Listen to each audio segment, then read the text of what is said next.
West Indies in recent times, well, they've given their supporters little to cheer about except maybe 2 T20 World Cup titles.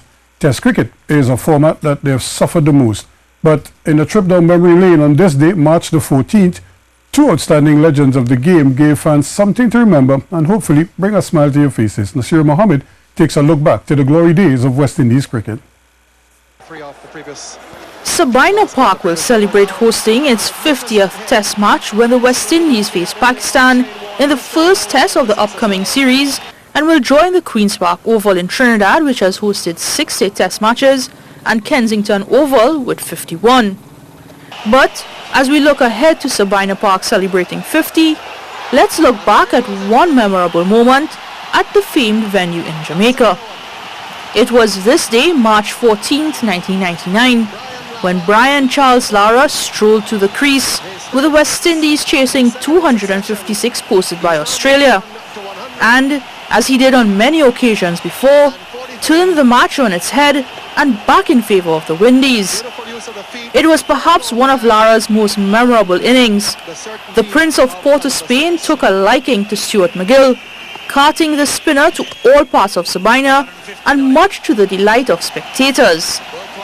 But despite Lara's heroics 17 years ago, rewind an additional 18 years to Kensington Oval on this date, March 14th, 1981. The Jamaican Michael Holding, also known as Whispering Death, steamed in at full throttle, full of rhythm and grace to deliver an over to English batsman Geoffrey Boycott. Described by many as the greatest over ever bowled in Test cricket. His colleagues recall this most magical moment at Kensington. Clive Lloyd came to him and said, "I want you to bowl the first over." He said, "But Andy Roberts always bowls it." He said, "No, I want you to bowl it." And he bowled it. And he bowled it to Boycott. Everything just went right. Everything clicked from the first ball onto the last ball. It was one of those overs that that you admired, because ball after ball, I don't think Boycott touched one. All I could see was the wicketkeeper taking the ball up above his shoulders. And the sixth ball, you just see the stump cartwheeling back to the wicketkeeper.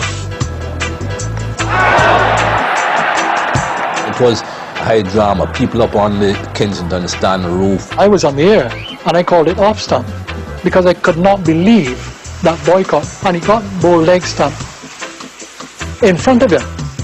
So in other words, he was backing away. Mikey bowled a perfect over. Not only in the first innings, in the second innings as well.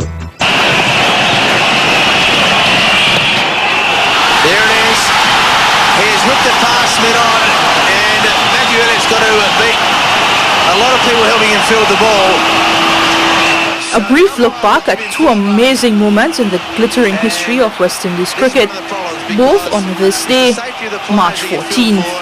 Naasira Mohammed, C Sports.